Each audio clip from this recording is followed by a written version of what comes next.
সীমান্তে যাদেরকে মারা হয় এরা কি অপরাধী নির্ণয় করার জন্য ভারতেও আদালত আছে কি নাই, বাংলাদেশেও আদালত আছে কি নাই? তাহলে সীমান্তে গুলি করে মারা এটাই কি মানে শাসন আইন ফাইসালা? তাইলে এই কথা বুক ফুলায় এখানে কিভাবে বইলে গেল? কারণ একদল দালাল আমাদের সর্বোচ্চ পর্যায়ে বসে আছে। তারা জানে আমরা যাই করি, তবুও একদল দালাল আছে যারা বলবে আপনারা ভালো, আপনারা বন্ধু, আপনারা স্বামী, আপনারা কি কয় বন্ধুত্বের সম্পর্ক, আপনারা আরো কত রক্তের সম্পর্ক, কত কিছু একদল দালাল তারা রেডি করে রাখছে। এটা তারা জানে। প্রিয় হাজিরিন, বলবেন হুজুর এরা কি বুঝে না? এদের মা ভাই বোন বা এদের পরিবার এরা কি এই দেশে থাকে না? দেশের ক্ষতি হচ্ছে, এরা কি বুঝে না? আমি একটু ছোট্ট উদাহরণ দিয়ে শেষ করতেছি। মনে করেন আল্লাহ পাক কোরআনের মধ্যে বলছেন, ইন্নাল্লাযীনা ইয়াকতুমুনা মা আনজালনা মিনাল কিতাবি ওয়াল হুদা মিন বা'দি মা বায়্যানাহু লিন-নাসি ফিল কিতাব উলাইকা ইয়ালআনুহুমুল্লাহ ওয়া ইয়ালআনুহুমুল লাঈনুন। যে ব্যক্তি আমি কোরআনকে পাঠাইলাম, সহিভাবে বর্ণনা করলাম, সবকিছু প্রকাশ করার পরে ইয়াকতুমুনা গোপন করলো, লুকাইলো, কিংবা অন্য এক আয়াতে আসছে ওয়ায়াশতারুনা বিহি সামানান কালিলা, অল্প মূল্যে সেগুলোকে বিক্রি করলো। আল্লাহ পাক এই আয়াতে বলতেছেন উলাইকা ইয়ালআনুহুমুল্লাহ ওয়া ইয়ালআনুহুমুল লাঈনুন। এরা আমি আল্লাহর পক্ষ থেকে লানতপ্রাপ্ত এবং যারা লানত দেয় সবার পক্ষ থেকে লানতপ্রাপ্ত। আল্লাহ পাক যেন আমাদেরকে সেই লানতকারীদের অন্তর্ভুক্ত না করেন। যতদিন বেঁচে থাকি হকের উপর বেঁচে থাকবার তৌফিক দান করেন, বলেন আমিন। প্রিয় উপস্থিতি, আমি আজকে যে আলোচনা আপনাদের সামনে করব বিষয়টা হচ্ছে শত্রু এবং মিত্র। মুসলমানদের শত্রু কারা, মুসলমানদের বন্ধু কারা? আমরা এই বিষয়টা একেবারেই এড়িয়ে যাই, অথচ সাহাবায়ে কেরাম এই বিষয়টাকে এড়িয়ে যেতেন না। ইসলামের এবং মুসলমানদের মুমিনদের একটা মৌলিক আকীদা, মৌলিক একটা পয়েন্ট হলো মুসলমানদের শত্রু মিত্র চিনা, আল ওয়ালা ওয়াল বারা, আল্লাহর জন্য ভালোবাসা, আল্লাহর জন্য শত্রুতা। এটা একটা মৌলিক বিষয়, অথচ আজ আমরা এটাকে এমনভাবে ভুলে গেছি। আমি আজকে মনে করি নরেন্দ্র মোদী আমার সবচাইতে পরম বন্ধু। আমি আজকে মনে করি ইসরায়েলের প্রেসিডেন্ট বিনয়ামিন নেতানিয়াহু আমার পরম বন্ধু। আজকে আমার এই দেশের কেউ মনে করে জো বাইডেন আমার অনেক বড় বন্ধু। ইহুদি, খ্রিস্টান এবং মুশরিকরা মুসলমানদের বন্ধু হতে পারে না, এই ন্যূনতম জ্ঞান ওদের মধ্যে নাই। আর যদি আপনি বলেন যে এদের মধ্যে হুজুর জ্ঞান আছে, তাইলে আমি বলবো জ্ঞান থাকলে এরা হয় স্বার্থের ধান্দাবাজ অথবা ক্ষমতার লোভী। এই দুই তিন তরিকার বাহিরে কিছু হতে পারে না। আল্লাহ পাক যেখানে, আমি আলোচনা লম্বা করব না, আগেও বলেছি আবারও বলতেছি, আল্লাহ পাক যেখানে কোরআনে সুস্পষ্ট বলতেছেন ইয়া আইয়ুহাল্লাযীনা আমানু লা তাত্তাখিদুল ইয়াহুদা ওয়ান নাসারা আউলিয়া বা'দুহুম আউলিয়াউ বা'দ ওয়া মান ইয়াতাওয়াল্লাহুম মিনকুম ফাইন্নাহু মিনহুম ইন্নাল্লাহা লা ইয়াহদিল কওমাজ যালিমিন।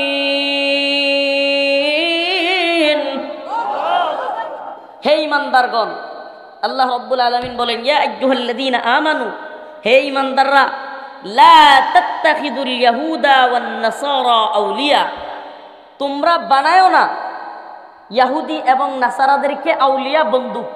তোমরা ইহুদি নাসারাদেরকে কি বানায়ো না? বন্ধু বানায়ো না। এটা কার কথা? কার কথা?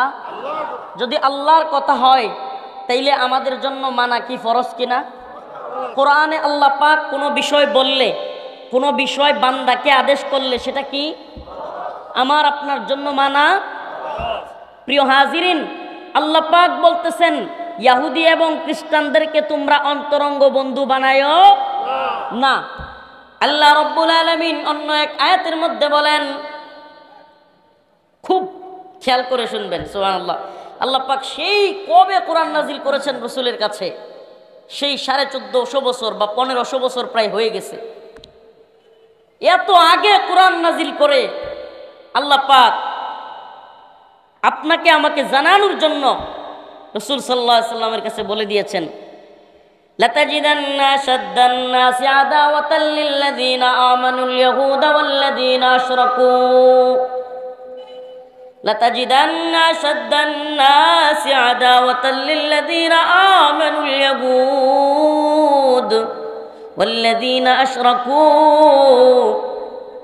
আল্লাহ বলেন লাতাজিদান্না আশাদ্দান নাস, মানুষদের মধ্যে তোমরা পাবে আদাওয়াতাল লিল্লাযীনা আমানু, মুমিনদের শত্রুতা পোষণকারী। মানুষদের মধ্যে মুমিনদের শত্রুতা পোষণকারী হিসেবে তোমরা পাবে আশাদ্দান নাস, শক্ত শত্রু, নরম না শক্ত, কঠিন শত্রু। লাতাজিদান্না আশাদ্দান নাস আদাওয়াতাল লিল্লাযীনা আমানু, আল্লাহ পাক সুস্পষ্টভাবে বর্ণনা করতেছেন, লাতাজিদান্না আশাদ্দান নাস আদাওয়াতাল লিল্লাযীনা আমানুল ইয়াহুদ ওয়াল্লাযীনা আশরাকু। আল্লাহ বলেন মুমিনদের কঠিন শত্রুতা পোষণকারী হিসেবে মুসলমানদের শক্ত শত্রু, কঠিন শত্রু হিসেবে তোমরা পাবে। এর একদল হলো ইহুদি এবং আরেকটার নাম হলো মুশরিক। একদল কি? আল্লাহ পাক বলছেন কত আগে, 1-2 দিন, 1-2 মাস, 1-2 বছর, 100 বছর, 200 বছর, প্রায় 1500 বছর, 1450 বছর পেরিয়ে গেছে। আল্লাহ বলছেন তোমরা এই যে আমি আপনি কি মুসলমান মুমিন, আমরা ইমানদার তো নাকি? আমরা মুসলমান, মুসলমান। তাইলে আল্লাহ বলতেছেন মুমিন মুসলমানদের সবচেয়ে কঠিন শত্রু কে? ইহুদি। 2 নম্বরে আপনি একটু মিলান, আসলে একটু মিলাই, আমরা প্র্যাকটিক্যালি মিলাই দেখি, বাস্তবে কি করি আমরা মিলাই। বর্তমান পৃথিবীতে সবচেয়ে বেশি মুসলমান নির্যাতিত জায়গাটার নাম নাম কয় না নাকি? ফিলিস্তিনের নিউজও রাখেন না? আল্লাহ, কোন মুমিন ফিলিস্তিনের খবর না পাইলে, ফিলিস্তিনের খবর পর্যন্ত না রাখলে আর দোয়া না করলে এই মুমিন মুনাফিক হিসেবে মৃত্যুবরণ করবে। আপনি জানেন আজকের খবর, আল্লাহর এক বান্দি, বৃদ্ধ বয়স, অনেক বৃদ্ধা মহিলা, ফিলিস্তিনের একটা অঞ্চলে ইহুদিরা গিয়ে রেড দিছে, জায়নিস্ট ইসরায়েলি সৈন্যরা রেড দিছে, এবং ওই যারা নাকি ওই অঞ্চলে শিবির বানায়া বিভিন্ন তাঁবু টানায়া থাকে তাদেরকে সেখান থেকে সরে যাওয়ার জন্য বলছে। এক বৃদ্ধা, উনি সেখান থেকে যাই নাই। আল্লাহ আমাদেরকে ক্ষমা করেন, হায় আল্লাহ আমাদের ক্ষমা করেন। ওই বৃদ্ধার ঘরে ইহুদিবাদী ইসরায়েলিরা রাতের বেলায় ভয়ঙ্কর হিংস্র কুকুর ছেড়ে দিছে। এই ভিডিওটা আপনি চাইলেই মোবাইলে দেখতে পারবেন। ওই বৃদ্ধার রাতের বেলায় বৃদ্ধার ঘরে হিংস্র কুকুর খাবার দিয়ে দিয়ে ওই মহিলাকে খাচ্ছে। আল্লাহ আমরা আপনার কাছে ক্ষমা চাচ্ছি। হায় উম্মার যুবক, হায় উম্মার যুবকেরা, হে প্রিয় ভাইরা, লাইকি, ফেসবুক, টিকটক, নারী, মদ, জুয়া, ইয়াবা, এগুলোর পিছনে তুমি আমি পড়ে আছি। প্রেম নিয়ে ছুটাছুটি করতেছি, নেশা, মাদক, ফেসবুক, লাইকি, টিকটকের পিছনে পড়ে আছি। একজন আরেকজনকে ইনসাল্ট করা, ট্রল করা, এটা নিয়ে পড়ে আছি। কে কার চাইতে বড়, কার দল কার চাইতে বড়, এগুলো নিয়ে পড়ে আছি। অথচ এই উম্মার কি দুরবস্থা, এই উম্মার কি করুণ পরিস্থিতি। হে প্রিয় যুবকেরা, আল্লাহ পাক 1500 বছর আগেই বলে গিয়েছেন মুসলমানদের কঠিন শত্রু, কঠিন শত্রু ইহুদি এবং মুশরিকরা। তাহলে আমরা প্রথমেই দেখলাম কত হিংস্র শত্রু এরা। আমরা আমাদের রাষ্ট্রে আমরা আমাদের দেশে, আমরা আমাদের ভূখণ্ডে রাতের আধারেও আমরা নিরাপদ নই। আমাদের তাবুগুলোর মধ্যে কথা না বলি, কেউ কথা না বলি, সবাই একটু জিকির করি, সুবহানাল্লাহ ওয়ালহামদুলিল্লাহ লা ইলাহা ইল্লাল্লাহ সুবহানাল্লাহ। এই মোবাইলের লাইটগুলো উপরে ধরেন, সুবহানাল্লাহ ওয়ালহামদুলিল্লাহ লা ইলাহা সুবহানাল্লাহ আলহামদুলিল্লাহ লা ইলাহা সুবহানাল্লাহ। আলহামদুলিল্লাহ, সকলে বলি আলহামদুলিল্লাহ। মাইকের লাইন দেন, মাইকের লাইন কই?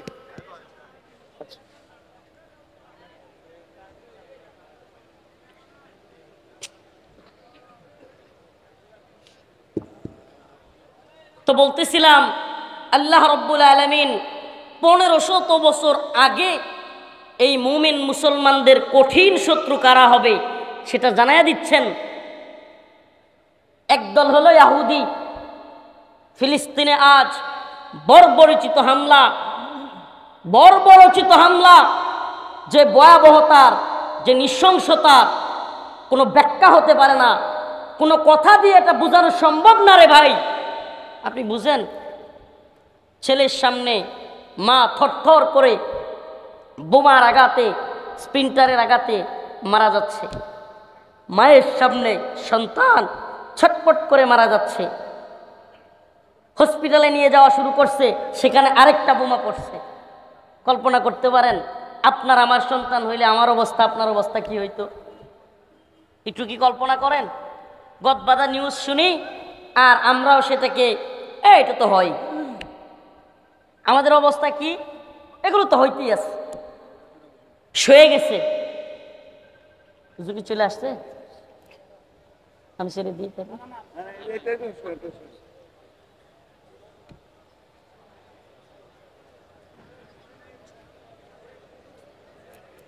হযরতুল আল্লাম জুনায়েদ আল হাবিব দামাত বারকাতুহু হুজুর চলে আসছেন।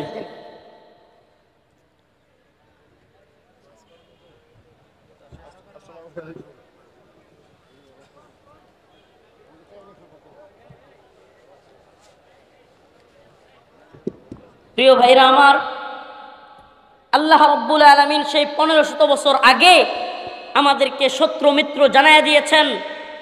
লাতাজিদান্না আশাদ্দান নাসি আদাওয়াতাল লিল্লাযীনা আমানুল ইয়াহুদ ওয়াল্লাযীনা আশরাকু। মুমিনদের সবচাইতে কঠিন শত্রু হিসেবে মুসলমানরা পাবে এক দলের নাম হলো ইহুদি, আর এক দলের নাম হলো মুশরিক। বর্তমান পৃথিবীতে আমরা যদি একটু তাকায় দেখি, পুরো পৃথিবীতে মুসলিম উম্মার উপর সবচাইতে বেশি নির্যাতন করতেছে ফিলিস্তিনে। কারা? ইহুদি। আরেকটা জায়গার নাম হলো কাশ্মীর। ভুলে গেছেন আপনারা? ফিলিস্তিনের আড়ালে কাশ্মীরকে ভুলে যাচ্ছেন। গোটা পৃথিবীতে সবচাইতে নির্যাতিত নিপীড়িত আরেকটা জায়গার নাম কি? কাশ্মীর। পৃথিবীর সবচাইতে বেশি সামরিক শাসিত অঞ্চলের নাম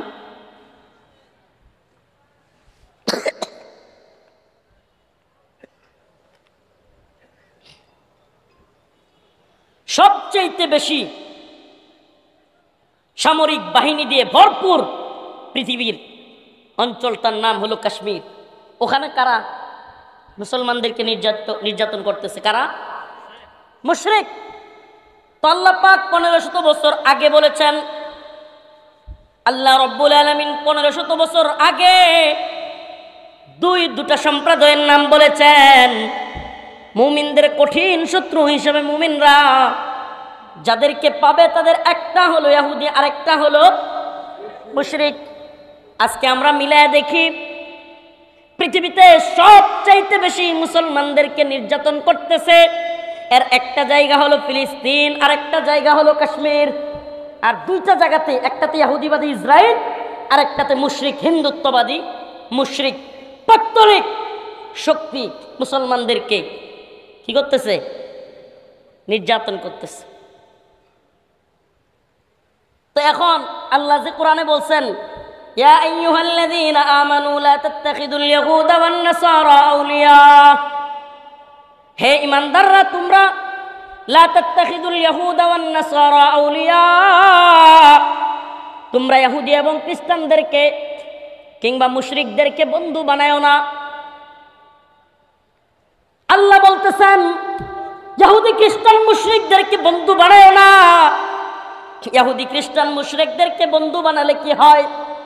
হুজুর চলে আসছেন, লম্বা করবার সুযোগ নাই। ইস্ট ইন্ডিয়া কোম্পানির নাম শুনছেননি? ভারতবর্ষে ইস্ট ইন্ডিয়া কোম্পানি আসছিল কি দেশ দখল করার জন্য না ব্যবসা করার জন্য? কথা কয় না? ব্যবসা করার জন্য ইস্ট ইন্ডিয়া কোম্পানি ভারতবর্ষে আবির্ভাব ঘটেছিল। প্রথমত ইস্ট ইন্ডিয়া কোম্পানি ব্যবসা করবে, ব্যবসা করতেছে, হঠাৎ করে ব্যবসায়ীদের কেউ কেউ তাদের পণ্য হারায়া যায়, চুরি হয়ে যায়, ব্যবসায়ীদের ব্যবসার ক্ষতি হয়ে যায়। এই বলে ভারতবর্ষের তৎকালীন যারা ক্ষমতাসীন তাদের কাছ থেকে বাহিনী, কিসের জন্য? তাদের নিরাপত্তার জন্য। ব্যবসা করবে, ব্যবসা প্রতিষ্ঠান রক্ষা করার জন্য কি লাগবে? নিরাপত্তা। ওই নিরাপত্তা কর্মী রাখতে গিয়া এক পর্যায়ে ওই ব্রিটিশ বেনিয়ারা, ইংরেজরা বাহিনী আনতে লাগলো। আর আমাদের মুসলমানদের মধ্য থেকে বা হিন্দুদের মধ্য থেকেও তৎকালীন যারা ভারতবর্ষের ক্ষমতাসীন ছিল তারা দেখলো ব্যবসা করবে, তাদের নিরাপত্তা তারা দিবে, সমস্যা কি? কি করলো?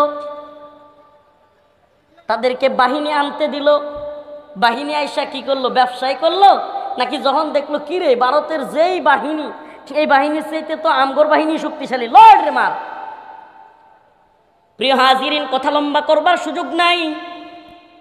ইসলামের মৌলিক আকীদার একটা আকীদা হলো আল ওয়ালা ওয়াল বারা, আল্লাহর জন্য ভালোবাসা, আল্লাহর জন্য ঘৃণা। আমি কোন শায়েখকে ভালোবাসি সেটা আল্লাহর জন্য, আমি কোন বক্তাকে ভালোবাসি সেটা আল্লাহর জন্য হতে হবে, আমি কোন নেতাকে ভালোবাসি সেটাও আল্লাহর জন্য হতে হবে, আমি কোন নেত্রীকে ভালোবাসি সেটাও আল্লাহর জন্য হতে হবে। আমার আল্লাহ এবং রাসূলের বিরুদ্ধে, ইসলামের বিরুদ্ধে, রাষ্ট্রের বিরুদ্ধে অবস্থান নেওয়া কোন নেতা নেত্রী, কোন শায়েখকে আমি ভালোবাসি না। এটা ইসলামের আকীদা, এটা মৌলিক আকীদা। ইস্ট ইন্ডিয়া কোম্পানি যদি ব্যবসা করবার সুরতে ভারতবর্ষে আইসা দেশ দখল করতে পারে, ইন্ডিয়ার পৌত্তলিক দাদা বাবুরা আমাদের দেশে ট্রেন নিয়ে ঢুইকাও কি দেশ দখল করতে পারে না? কথা কন না? পারে কি পারে না? অমুসলিম যুবকেরা, তোমাদের চিৎকারের জন্য কথাগুলো বলছি না, তোমরা একটু জজবা দেখাবে এজন্য বলতেছি না। আমরা জানি এই জজবার দৌড় কত বেশি, কত দূর যাবে, কিন্তু তোমাদেরকে সচেতন করার দায়িত্ব আমাদের। আমরা একটা পাম্পে দাঁড়ালে গ্যাস নিতে এত লম্বা লম্বা সিরিয়াল থাকার পরেও হুজুরে গ্যাসটা আগে দিয়ে দে। এক কাপ চা খাওয়াইতে পারলে, একটু ঠান্ডা পানীয় খাওয়াইতে পারলে মানুষ অনেক খুশি, একটু মুসাফা করতে পারলে অনেক খুশি। আর যাদেরকে এত সম্মান মানুষ করে, এদেশের মানুষ আলেমদেরকে ভালোবাসে, এই গরমের মধ্যে হাজার হাজার মানুষ আলোচনা শুনে, এজন্য আমাদের দায়বদ্ধতাও অনেক বেশি, দায়িত্ব অনেক বেশি। এই দায়িত্ববোধ থেকে বলতেছি, যে অবস্থা শুরু হয়েছে, ও প্রিয় মুসলিম যুবক সচেতন হও। যে অবস্থা শুরু হয়েছে, ইন্ডিয়ার দালাল, এই ভারতীয়দের দালাল, এই পৌত্তলিকদের দালাল এত গভীরে ঢুকেছে, বেশি দিন নয় ফিলিস্তিন কাশ্মীরের আরাকানের অবস্থা বাঙালি মুসলিমদের হওয়া খুব বেশি সময় নাই, খুব বেশি সময় বাকি নাই। দায়বদ্ধতা থেকে কথাগুলো বলতেছি। আপনি কি দেখতেছেন? আপনি দেখেন তিস্তা আমরা কি পাচ্ছি? তিস্তার পানি পাচ্ছি? কথা কয় না। ফারাক্কাবাদ ছেড়ে দিয়ে যখন আমাদের দেশে পানির প্রয়োজন নাই, তখন পানি ছেড়ে দিয়ে সিলেটে রংপুরের মানুষদেরকে জানোয়ার কেউ যেইভাবে পানি দিয়ে মানুষ বাসায় না, এইভাবে আমার আপনার দেশের মানুষকে বাসায় মেরে ফেলে। এ ভাই, একটা কথা ছড় হয়েছে, কিশোরগঞ্জের ইটনা মিটামাইন এলাকায় এক রাস্তা হয়েছে বড়, এই রাস্তার জন্য সিলেটের নাকি বন্যা হয়। বুয়া কথা মিয়া, ভারতের কারণে সিলেটে বন্যা হয়।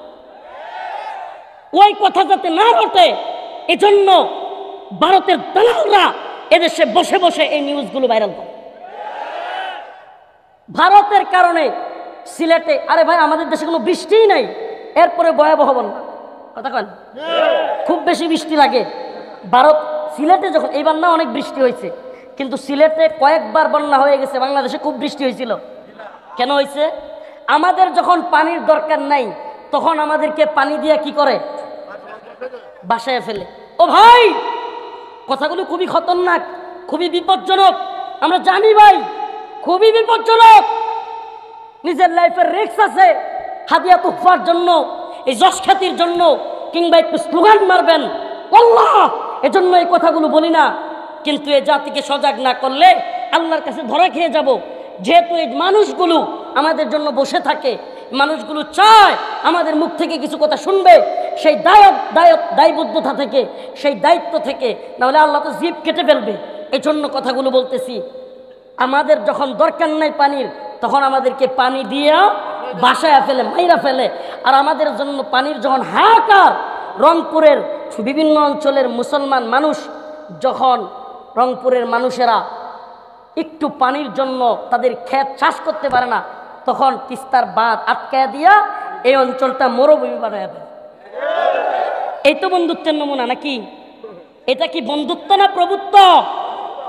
এই কথা কেন, এটা কি বন্ধুত্ব না প্রভুত্ব?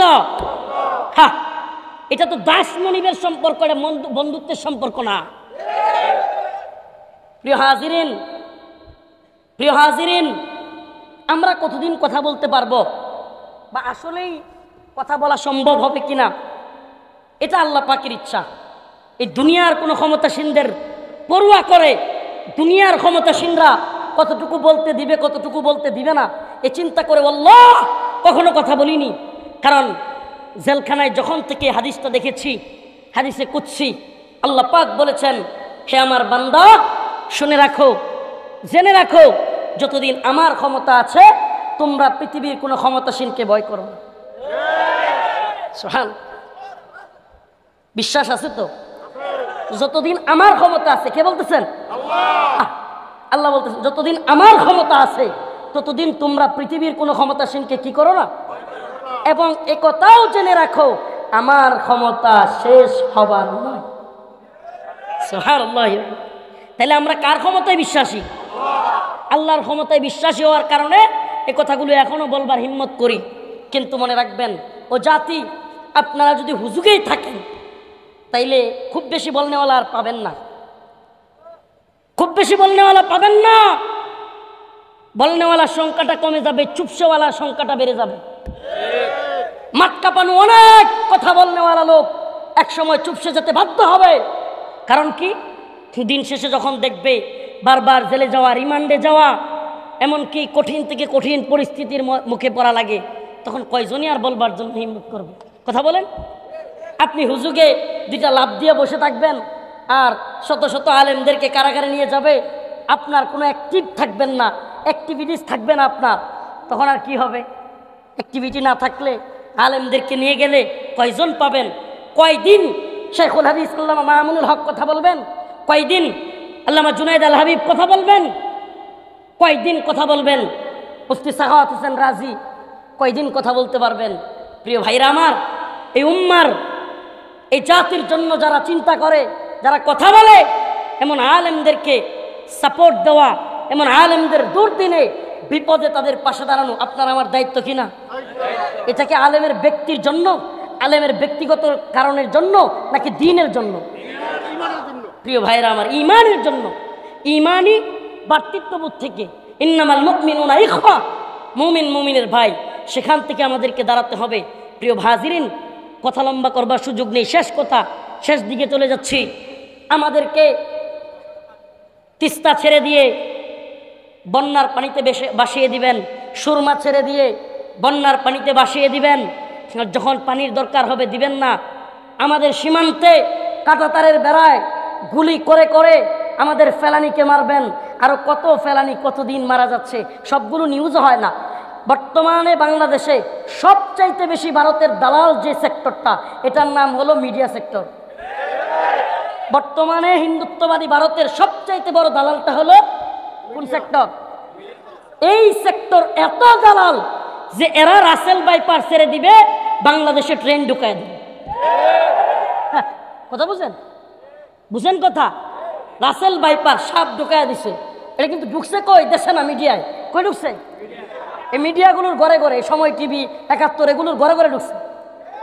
এরা রাসেল বাইপার ঢুকায় বাংলাদেশে গোপনীয়ভাবে আমার আপনার স্বাধীন সার্বভৌম দেশে মুসলিমদের এই বাংলায় আমার আপনার ভূমির বুক ছিঁড়ে সেই কলকাতা থেকে, সেখান থেকে সে আরেক অঞ্চল, সেই ত্রিপুরায় কিংবা আসামে ওইদিকে ট্রেন ঢুকায় দিচ্ছে। ভারতের এক অঞ্চল থেকে আরেক অঞ্চলে ট্রেন যাবে কোন দিকে? হায় হায়! এরা কারা? যারা আমাদেরকে সীমান্তে গুলি করে মারে। এরা কারা? যারা আমাদেরকে পানি ছেড়ে দিয়া বন্যায় ভাসায় মারে। এরা কারা? যারা বাংলাদেশে এসে, বাংলাদেশের ঢাকায় রাজধানীতে এসে বুক ফুলায়া বিজিবির বিশাল বড় সম্মেলনে বিএসএফ এর প্রধান এসে বলে সীমান্তে যেগুলোকে গুলি করে মারা হয় এগুলো সব হলো অপরাধী।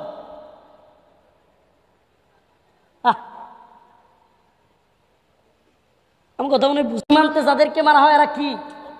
অপরাধী নির্ণয় করার জন্য ভারতেও আদালত আছে কি নাই? বাংলাদেশেও আদালত আছে কি নাই? তাহলে সীমান্তে গুলি করে মারা এটাই কি মানে শাসন আইন ফাইসালা? তাইলে এই কথা বুক ফুলায় এখানে কিভাবে বইলে গেল? কারণ একদল দালাল আমাদের সর্বোচ্চ পর্যায়ে বসে আছে।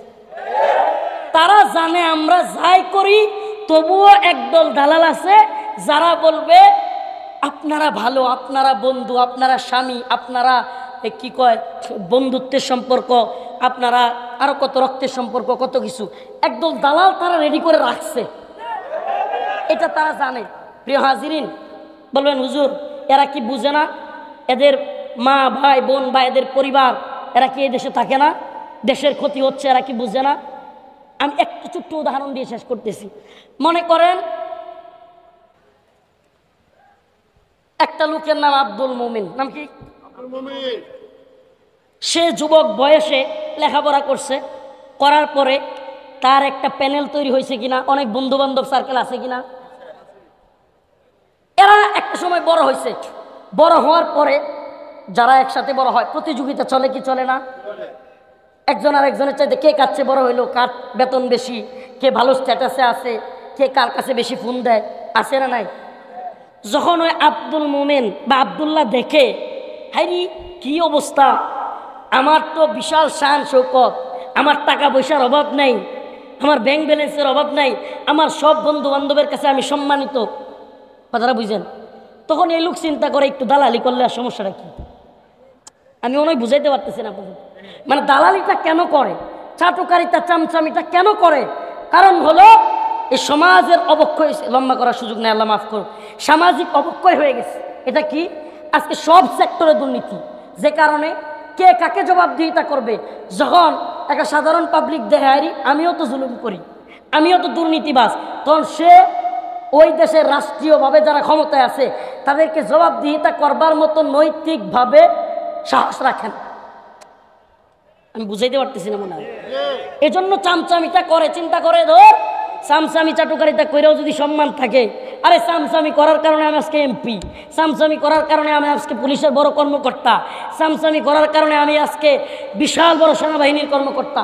তো চামচামি করলে যদি আমার সম্মান থাকে, পেট বড় হয়, টাকা পয়সা ঠিক থাকে, সমস্যা কি? প্রিয় ভাইরা আমার, বন্ধুগণ আমার, এই চামচামিটা ১-২ দিনে তৈরি হয় নাই।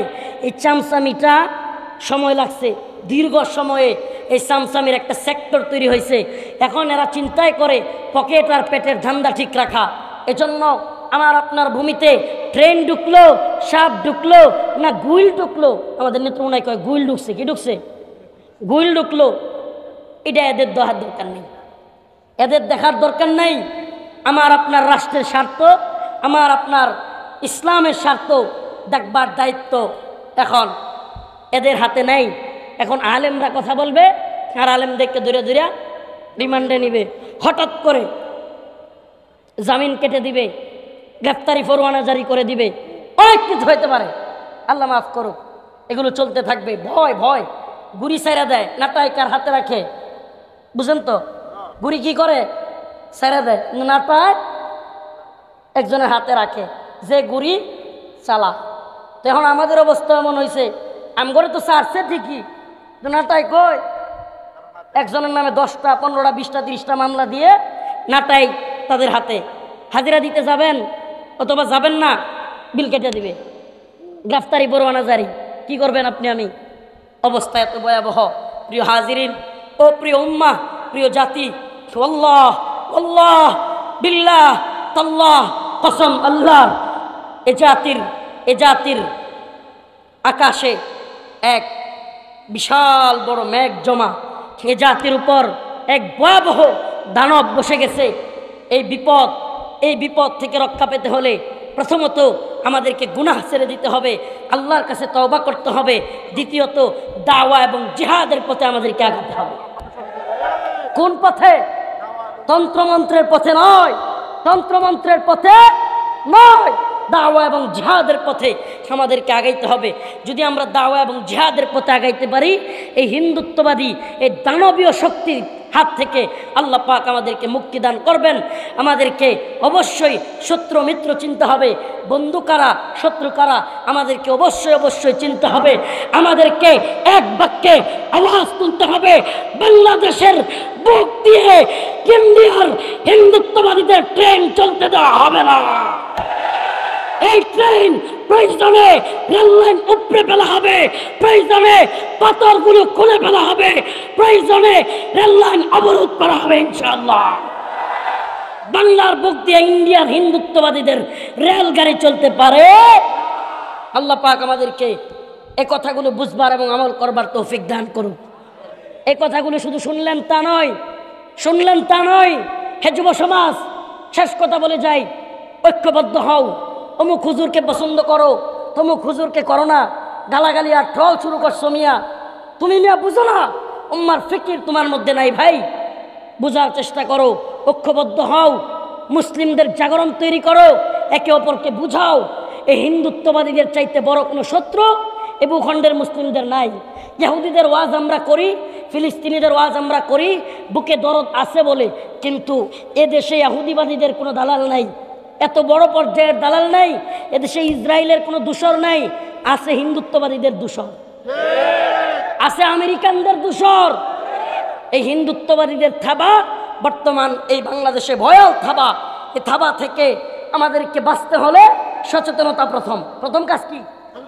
কোন জাতি যদি বুঝা যায় আমাদের উপর বিপদ আসতেছে, এ জাতি বিজয়ী হবে ইনশাআল্লাহ। প্রথম কাজ কি? বুঝা, সচেতন হওয়া। আমাদের উপর এখন সবচাইতে বড় শত্রু, সবচাইতে ভয়াল থাবার নাম হলো হিন্দুত্ববাদী থাবা। কি নাম? হিন্দুত্ববাদী থাবা। এই ভারতীয় আগ্রাসন সকল অঙ্গনে, সকল সেক্টরে ঢুকে গেছে। এই ভারতীয়দের দালাল সকল অঙ্গনে, সকল সেক্টরে ঢুকে গেছে।